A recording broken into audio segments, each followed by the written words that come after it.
I was Julian Sterling's wife by contract, the envied Mrs. Sterling. 3 years into our marriage, the woman he's always loved returned to the country. He threw the divorce papers in my face, his tone icy. She's back. You can get out. I signed them calmly, taking only the orchid I had tended for 3 years. He didn't know that what I took with me was the entire Sterling family's fortune. Sign it, and get out. Julian's voice, like the man himself, was laced with ice, devoid of warmth. The divorce agreement was tossed onto the expensive mahogany table, like a flimsy piece of waste paper. And, like the final verdict on my 3-year marriage, I looked up at his handsome but indifferent profile. He wouldn't even deign to look at me, his gaze fixed on his phone screen. On the screen was a photo of Ava, the love of his life, who had just posted from the airport upon her return, her smile as bright as a flower. 3 years of marriage, and I couldn't melt his heart of ice. So be it. I picked up the pen and, without a shred of hesitation, signed my name on the final page. Clara. The stroke of the pen was clean, decisive. I don't have many things. It won't take me long to pack, I said, my voice steady. Julian finally looked up from his phone, a hint of mockery and impatience in his eyes. The villa, the cash, the shares. It's all clearly stated in the agreement. It's enough to keep you comfortable for the rest of your life. Don't try to pull any more stunts. He thought I would act like any other spurned wife. Cry, cling, demand more. I just smiled and shook my head. I don't want any of it. His brow furrowed deeper, his scrutinizing gaze trying to pierce right through me. I stood up, walked past him, and headed toward the corner by the French windows. A spot bathed in the best sunlight. An orchid sat there. Its blossoms were serene, its leaves a lush, vibrant green. It was a prime specimen. This was the only thing I brought with me when I married into the Sterling family. And now, it was the only thing I wanted to take. I just want this, I said, pointing to the orchid. Julian was taken aback for a moment, then let out a sneer, as if he'd heard the world's greatest joke. Clara, what kind of game are you playing now? Trying to prove how noble you are with a worthless plant? The contempt in his eyes felt like 1,000 tiny needles. I offered no explanation, merely looking at him in silence. For 3 years, I had personally cared for this plant every morning, in the dead of night, when he couldn't see. I had even dripped blood from my fingertips into its roots. He didn't know that this orchid was the vessel for the Sterling family's fortune, and I was its keeper. Seeing my silence, Julian's impatience reached its peak. He waved his hand dismissively, as if shooing away a fly. Whatever you want. Just take your things and disappear. I walked over and carefully lifted the pot into my arms. The ceramic pot was still warm from the sun. Cradling it, I walked past Julian without a backward glance. The very instant my foot crossed the threshold of the Sterling mansion, Julian's phone rang. The ringtone was sharp and urgent, like a death knell. I heard him answer, his previously impatient tone instantly freezing, replaced by shock and disbelief. What did you say? The bid for the South Side plot. We lost. How is that possible? I held the orchid and got into the taxi that was already waiting outside. In the rearview mirror, the Sterling mansion, as opulent as a palace, grew smaller and smaller. I could almost picture the dark expression on Julian's face. The South Side plot was the Sterling Corporation's most important project this year. Julian had poured all his energy into it and was certain of victory. But he had lost. And this was only the beginning. The driver glanced at me in the rearview mirror, then at the precious orchid in my lap, and asked cautiously, "Where to, miss?" "To Oakwood Avenue." It was a small apartment I had secretly bought with my own premarital savings. I had always known this day would come. As the car moved smoothly down the road, I looked down at the orchid in my arms, away from the dragon line of the Sterling estate. Its leaves seemed to have dimmed slightly, as if unsettled. I reached out and gently stroked a smooth leaf. "Don't be afraid. It's just you and me from now on." As if it understood. The orchid's leaves trembled slightly. This orchid of fortune was a gift from my grandmother. My grandmother had been one of the city's most renowned mystics and a close friend of old Mr. Sterling. Years ago, when the Sterling family business was on the brink of collapse, it was my grandmother who used this orchid as the core of a fortune, gathering formation, securing decades of prosperity for them. But the formation came at a price. It had to be fed with the blood of my matrilineal line, day and night, to keep the orchid alive and anchor the Sterling family's fortune. In exchange, the Sterlings were to marry me and ensure I had a peaceful life. It was a pact made by the older generation. Unfortunately, old Mr. Sterling passed away early, and Julian's father was a skeptic. By Julian's generation, such things were dismissed as utter nonsense. He only saw me as a gold digger who had married into wealth. Fine. As of today, that pact was null and void. At my small apartment on Oakwood Avenue, I placed the orchid in the best spot on the balcony and watered it carefully. Only after doing all this did I finally have time for myself. My phone was flooded with messages. One was from my so-called best friend, Clara. Did you really divorce Julian? Oh my God. You got kicked out the moment Ava came back. You poor thing. But don't worry. I'm always on your side. Attached was a photo of her and Ava, smiling intimately. There was also a voice message from Julian's mother, her tone arrogant and cruel. Clara, I always said you weren't good enough for my son. Since you've taken the money, know your place. Don't get any foolish ideas. The Sterling family is no place for a woman like you. I expressionlessly deleted them all, then opened an encrypted messaging app. The contact pinned to the top had a profile picture of a deep, starry sky. I sent a message. I'm divorced. The reply was almost instantaneous. Congratulations. What do you need me to do? I looked out at the darkening sky, a cold smile touching my lips. Nothing. Just watch the show. The next day, the Sterling Corporation's stock price plummeted without warning. The headline on the financial news screamed in bold letters, Sterling Corporation suffers catastrophic loss. Tens of billions in market value evaporated in a single day. I sipped my porridge while scrolling through the news, feeling an unprecedented sense of calm. My phone rang again at an inopportune moment. It was Julian. I let it ring until it went to voicemail. Soon, a text message popped up, in his usual commanding tone. Where are you? Come back immediately. I chuckled and tossed the phone aside. Come back. Back to where? The Sterling mansion was no longer my home. I finished my breakfast at a leisurely pace, took a photo of my orchid, and posted it on social media with the caption, New life, new beginning. Before long, my post was buzzing with activity. The likes and comments were filled with a mix of genuine and feigned sympathy and comfort. Clara, don't be sad. You have to leave the wrong person to meet the right one. Oh my God. The position of Mrs. Sterling was just handed over to Ava. The world of the rich is so cruel.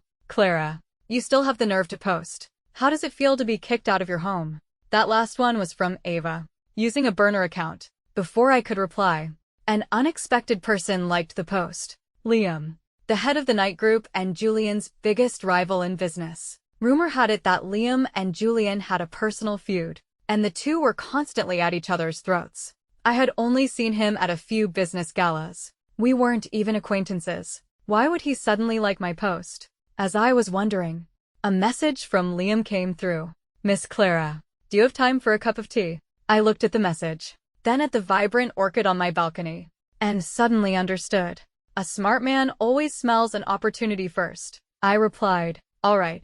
We met at a quiet tea house. Liam had a more commanding presence in person than on the news. He wore a tailored black suit. His features were sharp, and he exuded a calm confidence. He didn't beat around the bush. Is the Sterling Corporation's stock price related to you, Miss Clara?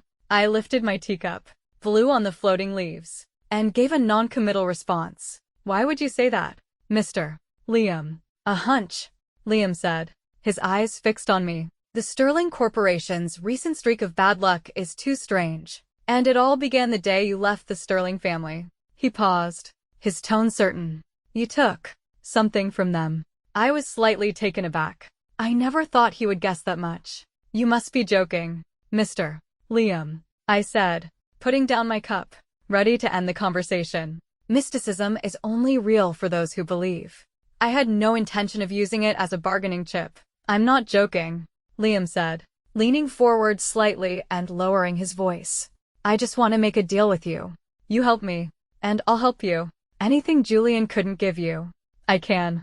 His gaze was too sharp, as if it could see through all my defenses. I fell silent. What Julian couldn't give me, He had given me nothing. Nothing but 3 years of cold indifference and a final.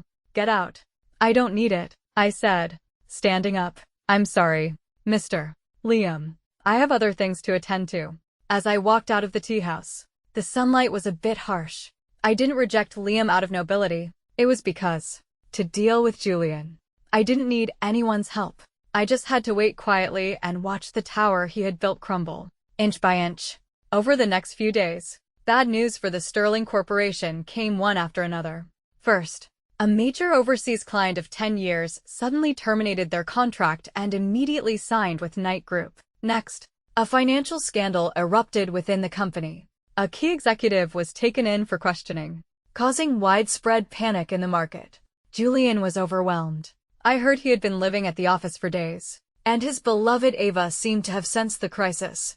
She called me, her voice dripping with pity the moment I answered. Clara, I know you hate me and Julian, but the company is innocent. So many employees depend on this job to support their families. Can you please be merciful and let the Sterlings go? She placed herself on a moral high ground, as if I were the unreasonable villain. I wanted to laugh. Miss Ava, are you misunderstanding something? What happens to the Sterling Corporation has nothing to do with me. How could it have nothing to do with you? Ava's tone grew sharp, her gentle facade cracking. Ever since you left, nothing has gone right for the company. Clara, what did you do? What could I have possibly done? I retorted calmly. I just moved a plant. Surely the foundation of the Sterling Corporation, built over decades, isn't weaker than a single orchid. On the other end of the line, Ava was speechless. Finally, she hung up with a seething curse. I could imagine her fuming. She had been living a life of luxury abroad, funded by Julian. Now that her benefactor was about to fall, she was more anxious than anyone. Not long after the call, my doorbell rang. I looked through the peephole and saw Julian's mother, Victoria. She had always been condescending, never giving me a pleasant look from the day I married into the family. Why would she stoop to visiting me now? I opened the door. Victoria wore an expensive suit, but it couldn't hide the exhaustion and anxiety on her face. The moment she saw me, she started shouting, Clara, you jinx. Was this your doing? What did Julian ever do to you that you would harm him like this? I leaned against the doorframe, watching her coldly. Mrs. Sterling, you can eat whatever you want, but you can't just say whatever you want. I harmed him. What power do I have to harm the great President Sterling? Still pretending. Victoria trembled with rage, pointing at me. Don't think I don't know. Your dead grandmother was just a charlatan who pretended to deal with ghosts and spirits. You must have learned her cheap tricks. I'm telling you, return the family's fortune immediately, or I'll make sure you can't survive in this city. So, she did remember my grandmother, only in her mouth. The woman who had saved the entire Sterling family was a charlatan. The last bit of warmth in my heart turned to ice. Mrs. Sterling, I'm tired. Please leave, I said, no longer wanting to waste my breath on her, and moved to close the door. Victoria grabbed the door, pulled a check from her purse, and threw it at me. 5 million. Take the money and undo your curse. The check fluttered to the ground. I glanced down at it, then laughed. 5 million. Mrs. Sterling, are you trying to pay off a beggar? I picked up the check and, right in front of her, tore it into tiny pieces. 3 years ago, when the Sterling family came begging at my grandmother's door, this wasn't the price. You. Victoria's face turned beet red. Get out, I said, spitting out the words and slamming the door shut. I could hear her furious curses from outside, but I tuned them out like the barking of a mad dog. Julian finally came himself. It was on a rainy night. He had no umbrella and was soaked to the bone. His expensive suit clung to him pathetically, and raindrops trickled down his tense jawline. He looked much more haggard, with dark circles under his eyes, which were riddled with bloodshot veins. He just stood there, downstairs from my apartment, staring fixedly at my balcony. I glanced at him indifferently from behind the curtain and paid him no more mind. If he wanted to stand there, let him. I turned on some calming music and began to prune my orchid. Its leaves were growing more vibrant, and a few more buds had appeared. Clearly, it liked its new home. The figure below was like a stubborn statue, unmoving in the rain. I don't know how long he stood there. Eventually, The property manager called, tactfully mentioning that a gentleman had been standing downstairs for a long time, causing a bit of a disturbance, and asked if I knew him. I replied coolly, I don't. He must have the wrong person. After hanging up, I drew the curtains. Out of sight, out of mind. The next morning, I opened the door to go for a run. I found Julian still waiting by my door. He was leaning against the wall, seemingly asleep, his face frighteningly pale. The sound of the door opening startled him awake. Those eyes, once always filled with coldness and disdain, were now full of exhaustion and a complex emotion I couldn't decipher. Clara, he said, his voice incredibly hoarse. I looked straight ahead, preparing to walk past him, but he grabbed my wrist. His hand was as cold as the rain, carrying a chill. We need to talk. There's nothing to talk about, I said, trying to pull away, but he held on tighter. That plant, he began, his voice strained, his gaze falling on the balcony behind me. Give it back to me. I finally stopped and turned to face him, a smile on my face. Julian, are you begging me? His Adam's apple bobbed. He didn't speak, but the look in his eyes said it all. The high and mighty, untouchable Julian Sterling was actually begging someone. How ironic. All right, I said suddenly, changing my mind and nodding. A flicker of shock and joy crossed his eyes. I looked at him and said, word by word, kneel and beg me. The color instantly drained from Julian's face, quickly replaced by a furious, ashen pallor. The light in his eyes died, replaced by a storm of rage and humiliation. Clara, don't push your luck. Am I pushing my luck? Or are you reaping what you sow? I retorted, shaking his hand off. When you treated me like an old object you could just throw away. Did you ever think this day would come? When you kicked me out for Ava, did you feel a single shred of guilt? Standing out in the rain was your own choice. If you want the orchid back, show some sincerity. Otherwise, you can just wait to collect the corpse of the Sterling Corporation. With that, I turned and walked downstairs, not sparing him another glance. Behind me, I could hear Julian's heavy breathing and a low, guttural sound, like a cornered beast. I thought Julian would give up after that. After all, his pride and ego were more important to him than his life. To my surprise, he came back 3 days later. This time, he brought Ava with him. Ava clung to his arm, her makeup flawless. She looked at me with the triumphant and charitable gaze of a victor. Clara, she began, her voice sickeningly sweet. Julian knows he was wrong. Please, just forgive him this one time. Look, he's lost so much weight. She spoke while caressing Julian's face with a pained expression. Julian didn't move away. His face was still grim, his eyes heavy as he watched me. I almost laughed out loud at this pathetic duo. Were they here to apologize or to annoy me further? Miss Ava, I don't think we're close enough for you to be a spokesperson, I said, leaning against the door with my arms crossed. Ava's smile faltered for a second, but quickly returned. Clara, how can you say that? We're friends. After all, she took a velvet box from her purse and opened it in front of me. Inside was a dazzling diamond necklace. I know you like this brand. This is their latest design this year. I had Julian buy it for you specially. Consider it our apology.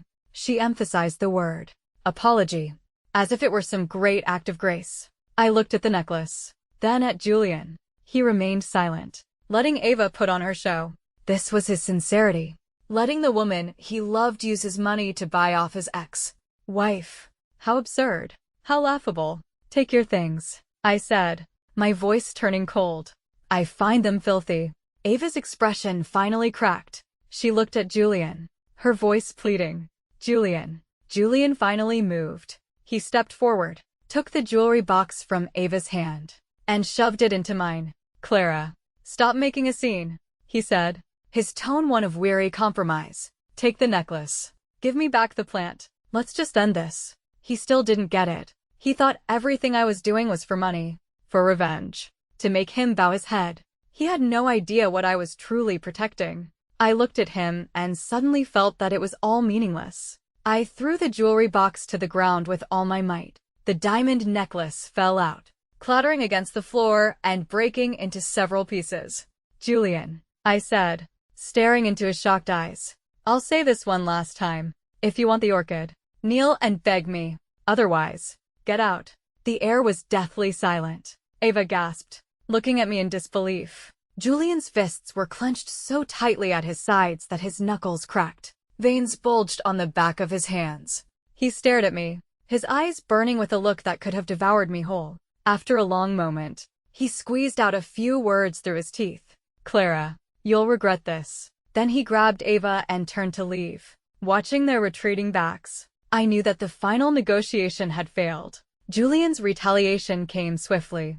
My small, newly opened flower shop was suddenly subjected to special attention from various government departments, fire safety, sanitation, tax authorities. They came one after another. They nitpicked, always finding something wrong. Correction notices and fines flew in like snowflakes. Business plummeted, and my employees grew anxious. I knew this was Julian's doing. He was trying to force me into submission. Unfortunately for him, he had miscalculated. I simply closed the shop, dismissed the staff, and gave everyone 3 months severance pay. Then, I received a call from Liam. Need any help? His voice was as steady as ever. No, I said, looking out the window. He won't be able to keep this up for long. Oh, Liam sounded intrigued. You sound very confident. I didn't answer directly. Instead, I said, Mr. Liam, is the deal you proposed before still on the table? There was a moment of silence on the other end. Of course. Good. A small smile played on my lips. I need you to help me spread a rumor. Say that the reason the night group was able to make such a comeback and surpass Sterling so quickly is because they received guidance from a master who altered their feng shui and changed their fortune. Liam was a sharp man. He immediately understood my intention. You want everyone to know that the idea of fortune is not just empty talk. Exactly. Interesting. Liam chuckled. I like this story. It's a pleasure working with you, Clara. The news spread like wildfire. In high society, such beliefs were common. Soon, talk of the shift in fortune between the Sterling and Knight families was everywhere. Some said Liam had hired a master mystic from overseas who had set up a powerful formation in his company. Others claimed the Sterlings had disturbed their ancestral graves, causing their fortune to decline. The rumors became more and more fantastical. I don't know what expression Julian had when he heard them, but I knew he must be on the verge of losing his mind. The Sterling Corporation stock had been hitting its daily limit down for a full week. Calls from banks demanding payment and breach of contract notices from partners were burying him in an avalanche of debt. The final straw was the old Sterling family mansion. The family butler called late at night, his voice trembling. Young master, it's terrible. The old mansion, the 100-year-old ginkgo tree has withered. That ginkgo tree was another crucial point in the Sterling family's feng shui, echoing the orchid of fortune. When the orchid leaves, the ginkgo withers. It was an omen of utter collapse. When Julian appeared before me again, it was early in the morning. I had just returned from my run and saw him standing at my apartment door, as if he had been waiting for a long time.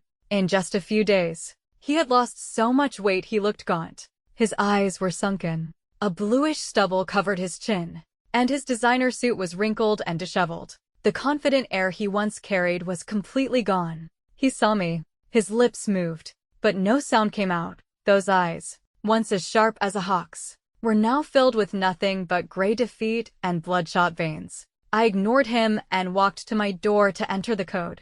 Behind him, I saw a familiar figure. It was the old Sterling family butler, Mr. Franklin. Mr. Franklin looked at me, seeming to want to say something, but in the end, he just let out a heavy sigh and bowed to me. Miss Clara. I opened the door and was about to go inside. Suddenly, there was a thud behind me. I froze and slowly turned around. Julian, the untouchable man who was proud to his very core, was kneeling squarely in front of me. The sound of his knees hitting the hard, cold floor was dull and heavy. His head was bowed low, and I couldn't see his expression. I could only see his clenched fists and his slightly trembling shoulders. Mr. Franklin was stunned and rushed to help him up. Young master, what are you doing? Get up. But Julian pushed him away, stubbornly remaining on his knees. The air seemed to freeze in that moment. I looked at him, my heart completely still. I even found it a little amusing. If you knew this would happen, why did you act that way before? Clara. He finally spoke. his voice as rough as sandpaper. I was wrong. I'm begging you. Give the orchid back to the Sterling family. I watched him quietly, saying nothing. Sunlight streamed through the hallway window, drawing a sharp line of light and shadow between us. He knelt in the shadow, while I stood in the light. You realize you were wrong now? I asked softly, a hint of sarcasm in my tone. Is it for yourself, or for the Sterling family? He snapped his head up. His eyes were a mixture of pain, regret, and struggle.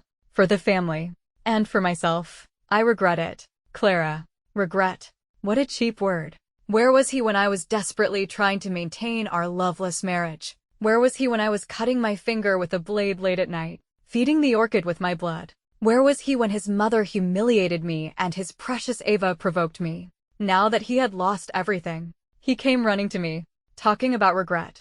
Julian, I said, looking him in the eye, my voice crystal clear.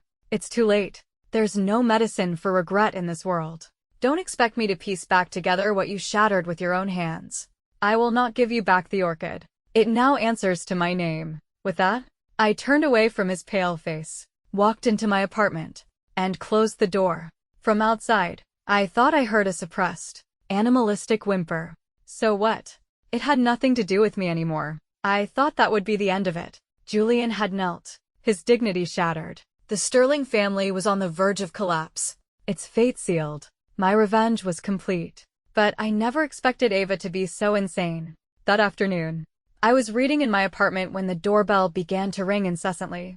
I looked through the peephole. It was Ava. Her hair was a mess. Her eyes were bloodshot. And she was pounding on my door like a madwoman. Clara, open the door. You bitch. Give me back my Julian.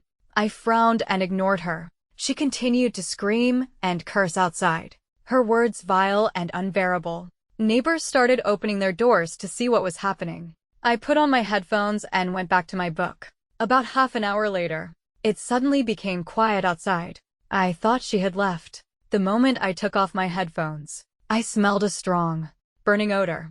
It was coming from under the door. Alarm bells went off in my head. I rushed to the door. Outside, flames were roaring. Ava had poured gasoline at my doorstep and set it on fire. She was insane. She was trying to burn me alive. Thick smoke billowed in, instantly filling the room and making it impossible to breathe. My first instinct was to run to the balcony and grab the orchid. Even if I died, I wanted it to be with me. I covered my nose and mouth with a wet towel and tried to feel my way to a window to escape. But I was on the 18th floor. There was no way out. The smoke grew thicker, and my consciousness began to fade. Just as I was about to lose hope, the apartment door was suddenly smashed open with tremendous force. A figure, silhouetted against the flames, rushed in.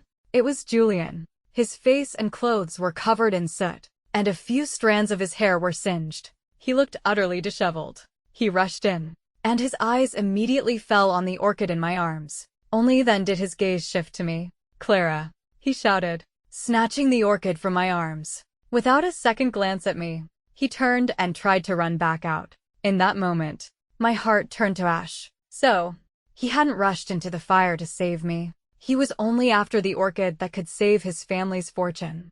In his heart, Clara, was worth less than a plant. I closed my eyes and gave up the struggle. Fine. To die in this fire would be a kind of release. Just as my consciousness completely faded, another figure burst in. It was Liam. He took off his suit jacket, wrapped it around me completely, and swept me up into his arms. Don't be afraid. I'm getting you out of here. His voice was steady and strong, like a shot of adrenaline to my cold heart. I groggily opened my eyes and saw him carrying me past Julian, who was clutching the orchid and rushing out. The two men's eyes met in mid-air, one desperate and selfish, the other calm and resolute. Julian's steps faltered for a second. He looked at me, cradled in Liam's arms, his expression terrifyingly complex. But in the end, he hugged the orchid tighter and ran out of the inferno without looking back. My heart was completely dead. I woke up in a hospital. Liam was sitting by my bed. When he saw I was awake, he immediately handed me a glass of warm water. How are you feeling? I'm fine. My throat was painfully dry. Thank you. I should be thanking you, Liam said, his gaze deep as he looked at me. If I hadn't come looking for you just then, the consequences would have been unimaginable. I then learned that Liam had been worried about me and had come to check, only to find Ava setting the fire. He had called the police and then rushed in without a thought for his own safety. And Ava, the police have her. Arson and attempted murder. She'll likely spend the rest of her life in prison, Liam said, his tone flat as if discussing something trivial. I nodded, feeling no sympathy. She deserved it. At that moment, the hospital room door opened. Julian walked in. He had changed into clean clothes, but the haggard, worn outlook on his face remained. He was not holding the orchid. His eyes fell on me, then shifted to Liam beside me. His expression was so dark it seemed to drip venom. Get out. I need to talk to Clara, he said to Liam in a commanding tone. Liam raised an eyebrow and looked at me, asking for my opinion with his eyes. I shook my head. Liam understood. He turned to Julian and said, Mr. Sterling, Clara is my patient and my friend now. I don't think she wants to see you. This is between us. It has nothing to do with you. Julian flared up. It does now, Liam said, standing up to block my bed. Facing Julian, the two tall, equally formidable men confronted each other, the tension in the room becoming suffocating. Julian. I finally spoke, my voice weak but clear. What are you doing here? Julian's gaze passed over Liam and locked onto me. Clara. The orchid. It's a fake. I was stunned. What? I took it back and had it appraised. That plant is just an ordinary orchid. It's not the orchid of fortune at all. He practically roared, his eyes filled with disbelief and the rage of being deceived. You lied to me. You've been lying to me all along. I looked at his furious, desperate state and suddenly started to laugh. I laughed until tears streamed down my face. So that's what it was. The treasure he had risked his life to save from the fire was a fake. The lifeline he thought he had grabbed was non-existent. How utterly ironic. I lied to you. I wiped the tears from my eyes and looked at him coldly. Julian, are you still so blind? The orchid of fortune was never the plant. It was the person. It was me, Clara. It was my blood, my fortune, that nourished your Sterling family for 3 years.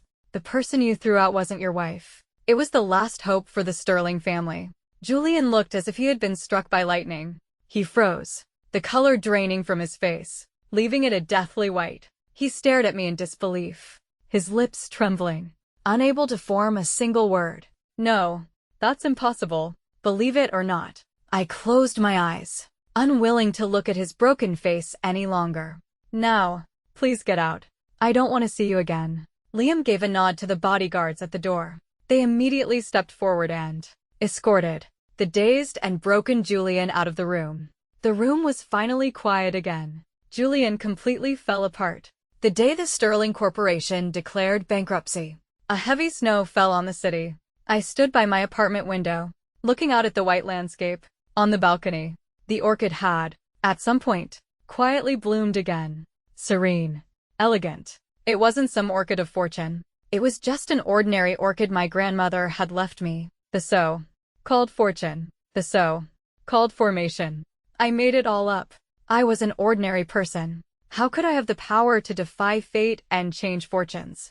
I just knew the inner workings of the Sterling Corporation better than anyone. For those 3 years, I wasn't just an idle housewife who tended to flowers. Julian wouldn't let me get involved in the company, so I found my own way to understand everything about him. I was skilled with computers and understood finance. I knew exactly how many holes and shady deals were hidden behind the Sterling Corporation's glossy financial reports. The South Side plot. I knew their bottom line because I had hacked into their competitors' servers. The overseas client terminated the contract because I had anonymously sent them information about Julian embezzling company funds to support his first love. The financial scandal. I was the one who handed the organized evidence to the Economic Crimes Unit. As for the withered ginkgo tree, I had simply bribed the gardener beforehand to use a chemical to make it wilt quickly. Step by step, I meticulously planned and led Julian into the trap I had set for him. I wanted him to believe that everything he lost was because he had abandoned me. I wanted him to kneel before me, to repent, to beg, to experience firsthand what it felt like to fall from the clouds into the mud. I was the true puppet master. And Liam, he was the most important piece in my revenge saga. and also the biggest variable. I initially contacted him only to use him to accelerate the Sterling Corporation's demise. I secretly leaked all of Sterling's weaknesses and vulnerabilities to him. He was a born businessman. He seized every opportunity one gave him and launched precise, fatal attacks against Julian's company. Our collaboration was seamless, but I never expected that he would develop genuine feelings for me, and I certainly never expected him to rush into a fire to save me. The doorbell rang. I opened it to find Liam. He was holding a thermos, a few snowflakes still clinging to it. "I made some chicken soup for you, to help you recover," he said with a gentle smile. I let him in and poured him a glass of hot water. He ladled the soup into a bowl, blew on it, and handed it to me. "Still thinking about Julian?" he asked. I shook my head. "A failure isn't worth my time anymore." "That's good," he said, relieved. His gaze was intense as he looked at me. "Clara, it's all over now. Are you willing to give me a chance?" I looked into his sincere eyes and didn't answer right away. I took a sip of the soup. It was warm. It warmed me from my stomach all the way to my heart. I looked up. Outside the window, the snow seemed to have stopped. A ray of sunlight pierced through the clouds and shone in. A new life was truly about to begin. I smiled at him. "All right,